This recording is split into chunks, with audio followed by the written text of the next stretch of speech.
Normalement, on va passer au mochi critique à nouveau. Alors attendez, que je me plante pas, vu qu'on est ici, c'est le mochi critique. Voilà, est-ce que vous êtes content avec ces petits jingles? Ça vous fait plaisir? C'est trop mignon. Le mochi critique. Je pourrais les refaire en live comme du karaoké, ce serait pareil. Et je remercie mon ingé son qui m'a tout remixé, hein, Clément Morin. Je t'envoie des gros bisous parce qu'il est incroyable. C'est le dieu du son de No Life, de l'époque de No Life en tout cas. On va commencer les critiques avec justement Asfareo dont on parlait il n'y a pas si longtemps là dans les sorties de la semaine. Et c'est avec toi ma chère Marcy. Fais-nous découvrir cette série qui d'ailleurs se termine également en combien? 9 volumes je crois. 9, c'est marqué derrière. Non. C'est marqué derrière en plus. Exactement. Voilà. J'aime bien cette manie qu'ils ont maintenant de marquer derrière le nombre de tomes. Ouais. C'est pratique, merci Akata d'être intelligent. Très Exactement. Les Chroniques d'Asfareo, c'est un titre qui est sorti donc chez Akata. Ils avaient d'ailleurs, je crois, sorti le tome 1 et 2 en même temps. Oui, et c'est possible. ils ont eu raison parce que c'est vrai que c'est une série qui démarre d'une certaine manière et qui va prendre beaucoup plus d'ampleur par la suite. Voilà, on va parler un petit peu après de quoi il s'agit, mais si jamais vous aviez commencé la série ou si vous avez jeté un petit coup d'œil, sachez que ça s'améliore grandement, c'est comme le bon vin. Il faut vraiment patienter au moins jusqu'au tome 3 avant de voir complètement la série se développer et avancer pour enfin arriver sur quelque chose qui est beaucoup plus intrigue, vous verrez. Alors on est loin de Game of Thrones, mais on est plus sur de l'intrigue entre régions, entre pays et avec un petit peu de stratégie. De quoi ça parle donc les chroniques d'Asfareo? Asfareo, c'est en fait, alors oui, on peut dire c'est un pays c'est pas mal, qui est en fait qui a la bénédiction d'un dragon et ce dragon vit au palais dont il est complètement enfermé et pour s'occuper de ce dragon, on lui adjoint une prêtresse qui vient d'un petit village. Cette prêtresse, donc c'est Rokul que vous voyez, qui est très jolie, qui est donc qui est une fine connaisseuse en termes de plantes, qui vraiment a été, on va dire, élevée dans une forme en fait de rituels divers et variés, et qui va prendre soin donc de ce dragon. Ce dragon qui, étonnamment, parle. Incroyable, la première surprise, mais tout le monde lui dit, bon alors je te préviens, hein, t'es au moins la énième à passer parce qu'il a un sale caractère, il est un peu violent, puis il est imposant, etc. Mais elle a un très bon fond. Alors, c'est ça le contenu des 2 premiers tomes, c'est tout simplement la découverte des personnages. On va découvrir Rokul, son passé, d'où elle vient, quelles sont un peu ses inquiétudes, pourquoi elle a ce caractère-là qui est extrêmement bon et qui va justement avoir ses connaissances des plantes, ses connaissances de tout ce qui ferait en sorte que ce dragon se sente bien, parce qu'elle trouve que il a l'air un petit peu de dépérir ce dragon, et donc elle est assignée à des tâches assez complexes, notamment le dragon, en fait, il faut lui enlever ses écailles. Ses écailles ne tombent pas tout seul, puisqu'il est enfermé là, il peut pas être dans la nature, il peut pas faire comme il devrait. Et ces écailles, par exemple, sont très coupantes, donc elle se coupe, elle se blesse énormément.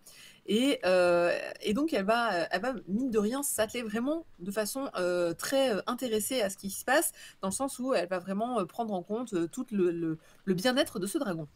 Le dragon, quant à lui, donc, est plutôt... Merci le chat. Le dragon, quant à lui, est donc d'une humeur maussade. En effet, il est enfermé dans une salle, il ne peut pas bouger. En fait, il est contraint par magie à rester vraiment dans la même pièce sans arrêt. Il engueule tout le temps Rokul, il engueule tout le monde, il a tendance à blesser. Enfin bref, il y a tout un truc qui se passe autour de lui.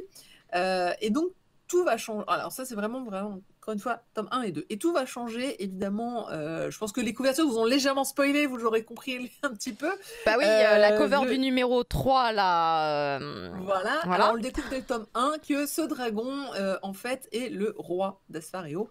Et effectivement, il a une malédiction qui, comme toutes les malédictions on va dire de génération en génération, transforme le roi en dragon protecteur de son pays. Alors, heureusement, je vous cache quand même la plupart du truc il y a dès le début des petits prémices en fait de ce que va être l'histoire de ce titre, qui va être finalement assez autour du pays, de sa gérance, des ennemis qu'il a. D'ailleurs, les premiers ennemis sont dans le premier tome, qui veulent se débarrasser du roi. Donc il a des ennemis internes, mais il a aussi des ennemis externes. Ça commence à partir du tome 3, où on va rencontrer en fait finalement des pays que Asfareo aurait envahis et qui vont venir se venger. Et là, on va découvrir encore plus de choses, notamment donc tout l'historique autour de ce pays, qu'est-ce qui a bien pu se passer, pourquoi il y a cette malédiction, qu'est-ce que sont les dragons. Donc en fait, finalement, là où on commence sur un tome 1 et 2, qui sont un peu la relation, vous l'aurez compris, un peu attachante entre Rukul, qui est adorable, et ce dragon qui va finir par s'assagir complètement face à cette jeune fille qui n'a pas peur de lui, enfin au début si, mais il faut pas déconner, va quand même le défendre et va enfin trouver une alliée en elle. Donc on va avoir cette relation légèrement romantique, mais pas non plus, pas des masses, hein, parce que c'est un dragon, bonjour, et ben va finalement complètement s'épanouir dans le tome 3, 4 et 5, où on va avoir vraiment une intrigue un peu plus heroic fantasy, un peu plus, moi je trouve étendu, et qui rend le titre bien plus intéressant que ce qu'il n'aurait pu être si on était resté sur un peu tranche de vie entre la servante qui s'occupe d'un dragon, à peu de choses près, et où j'aurais trouvé finalement peu d'intérêt. Donc d'ailleurs, la preuve, c'est que la série a quand même eu beaucoup de succès, puisqu'elle compte quand même 9 tomes. On ne fait pas 9 tomes sur une romance entre une jeune fille et un dragon, ce n'est pas possible. Donc c'est là où on a... là, de toute façon, les ennemis qui sont apparus donc, dès le tome 3 sont extrêmement intéressants, donc, sont nombreux déjà, et puis on ce passif. Encore une fois, on est loin de Game of Thrones, mais bon, on a des petits prémices d'intrigue royale. C'est léger. Oui, moi j'ai bien accroché en fait à leur truc. Alors ça va certainement se terminer. Enfin, ça se termine je là. pense à un autre shoujo du moment qui est beaucoup plus dans l'intrigue. Oui, alors on est d'accord. Oui, j'ai casé. D'accord, voilà. Il y en a très bien chez Doki Doki aussi, hein, pour le coup, sachez-le. Oui, voilà, il y a ça trotte même. Freya. Freya. Oui. Ah, Freya. Donc, on parle de changement d'épaule sur le dragon. Donc voilà, donc les chroniques d'Asfario de chez Akata, moi je trouve que c'était un peu dans leur envie de faire des titres de la fantasy. Ils ont sorti d'ailleurs de la SF, sorti de la fantasy. Je suis très contente qu'ils aient pas mis leur sticker du coup sur celui-là, ça m'arrange aussi peu. Ces fameux stickers qui enragent Katengi. J'en ai marre des stickers. Non mais je les enlève pas, j'ai tellement peur d'arracher la couve ou de l'abîmer que du coup je ne le fais pas. Graphiquement, vous pouvez le voir, c'est alors là on est vraiment dans ce style un peu ambigu de fantasy, c'est-à-dire qu'on va pas du tout retrouver ce que vous pourriez avoir l'habitude sur les shoujo, on va être plutôt sur de l'action, on va être même si bien sûr, hein, vous le voyez d'ailleurs que Rukul prend un très grand et quand même le personnage principal, c'est elle qu'on va suivre et pas le dragon, parce qu'il y aura des moments où ils seront séparés, c'est toujours Rukul qu'on va suivre, c'est son point de vue à elle qui est présenté, et donc on va pouvoir. Alors, j'aime bien parce qu'on a quand même mis le beau garçon en bas à gauche, hein, il y a quand même des personnages vachement intéressants. J'ai vu cette tête et j'ai fait bah écoutez, je vais le poser là. Écoutez, avec ou sans écailles. Avec ou sans écailles, hein, celui-là il est sans écailles. Mais c'est vrai que j'ai bien aimé moi le côté, et puis l'univers qui est autour. Alors on est sur un univers heroic fantasy un peu de moi j'ai trouvé médiéval. On est plutôt sur médiéval fantasy. Complètement. Ah, pas toujours, parfois il y a des dragons et puis tu me fais des gratte-ciel. Mais celui-là c'est médiéval. Celui-là c'est médiéval. Oui, complètement. Bah, de toute façon, à partir du moment où tu parles d'herbes médicinales, de prêtresses, ouais. En général ça va de pair avec tout ça. En tout cas, sachez qu'il y a de bonnes... Elle parle de vraies plantes qui existent et qui ont vraiment des vraies propriétés. Est-ce que tu il y a tout un... Est-ce que tu peux nous dire comment s'écrit le prénom de l'héroïne ? Ah oui, parce que je vois... Non, mais je vois bien que ça vous perturbe, c'est R-U-K-A-U-L. Ah ok, merci. Je le prononce pas Rukul pour le coup. Ouais, c'est... Je vais prononcer Rukul. Bah c'est moi je fais Rukul, mais je pense que Rukul c'est la vraie prononciation. J'y peux rien, ce n'est pas de ma faute. Mais personnellement oui, c'est peut-être Rukul si vous voulez. Rukul. Asfareo c'est pas du tout japonais, enfin Rukul n'est pas du tout japonais, donc je pense que voilà, je ne saurais pas trop dire comment on peut. Je sais pas comment ça se prononce, ni même comment c'était écrit en Japon. Non, j'ai pas vu. C'est sûrement Rukulu. C'est pas Rukulu. Rukulu. Moi, je pense que c'est Rukulu. Rukulu. Mais tu peux pas prononcer U en japonais. Oui, remarque, si, bah si. Si, ça existe. Tu dis subété. Ouais. Il y a Caroline qui fait des petites vocalises. C'est trop mignon. Elle fait des vocalises. Je viens pour recommencer les petits roulements, s'il te plaît. Je fais le pigeon. On dirait que tu fais des rires de One Piece, tu sais. Les rires En tout qui cas, n'ont rien à voir pareil, ici. Putain.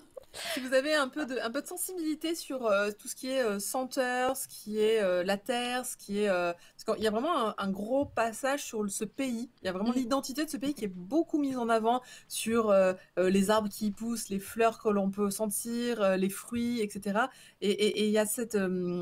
c'est pour ça que j'aime bien ce personnage de Rukul, parce que... Oui, je vais continuer à dire Rukul. Parce que du coup, elle apporte beaucoup de choses sur le pays en lui-même, et donc toi aussi, en tant que lecteur, tout d'un coup, ce pays, tu as envie de le découvrir, tu as envie qu'il existe en fait, et tu as envie de le protéger un petit peu. Donc c'est bien parce qu'on rentre complètement dans cette mouvance de ok, on est sur un roi qui protège son pays, et ton envie, en fait, tu finis par l'apprécier et te dire ok, nous aussi, on va le défendre. Donc on rentre complètement dans l'histoire. On voit pas bien les couves, mais les couves sont magnifiques. Elles sont très jolies. Attends, je la remets.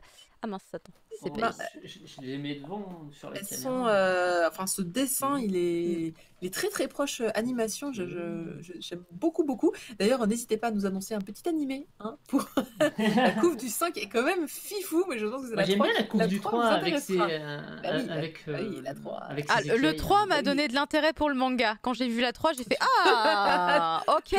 Je pense que voilà, la 3, Maintenant, la on 3 parle. plaît beaucoup. La 3, c'est celle qui fait décoller en vrai. Ah bah oui, mais c'est pour ça que j'ai dit les deux premières sont très académiques en fait. c'était malin de sortir 1 et 2 tout de suite pour vite enchaîner sur le 3 qui était évidemment le démarrage vraiment de la série. Alors c'est dommage d'arriver jusqu'en 1 et 2. Je pense vraiment qu'on est sur une série qui aurait dû être courte, qui aurait vraiment être du 1 et 2 et puis se terminer en étant, voilà, c'était une histoire avec un dragon et une fille et puis c'était tout. Un dragon et un pigeon. Je pense que ça a tellement bien marché qu'elle est partie sur autre chose et puis que c'est pour ça que le tome 3 est si différent en termes de rythme comparé au 1 et au 2 qui sont sympathiques. Mais moi, on m'avait dit que c'était un peu lent le 1 et 2 et c'est la personne qui a traduit qui m'a dit bon, ça met vraiment du temps à démarrer, mais tu verras, après c'est bien.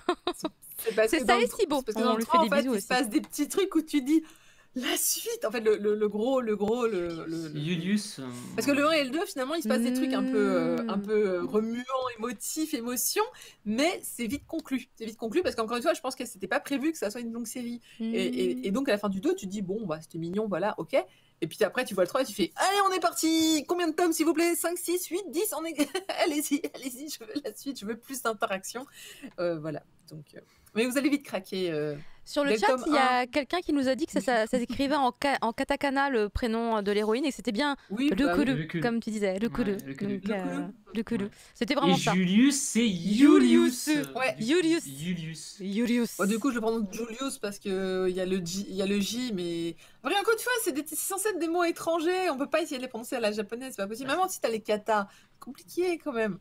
Si j'ose dire que c'est moi qui fais le lettrage, dit San. Ah bah écoute, ça se prononce à la romaine en fait, Julius, comme dans Caius, Julius. Oui.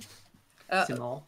Moi je dis donc bravo évidemment à toute l'équipe et donc voilà, c'est un manga de Shiki Chitose. C'est bien meilleur que ce que je n'aurais cru. Si vous aimez l'heroic fantasy, les dragons, les beaux garçons, allez-y. Je vous rappelle que ce n'est pas. Il y a des arguments de poids, même si. Ça commence à poindre doucement. Voilà, il y a un soupçon de romantisme léger, entre le dragon et la jeune fille. Évidemment, je pense que ça se voit sur les couvertures, il n'y a pas trop de doute à avoir, mais ce n'est pas le sujet principal. On est vraiment dans l'heroic fantasy et encore une fois sur les affaires du pays. C'est ça le plus important. Voilà. Super, bah merci beaucoup. On va rester dans quelque chose d'assez joli maintenant en plus avec Prof. Magnifique. Ouais, on part de jolis dessins vers des images somptueuses avec toi et L'île entre deux mondes. Ouais, L'île entre deux mondes qui est sorti chez Pika Graphics donc dans leur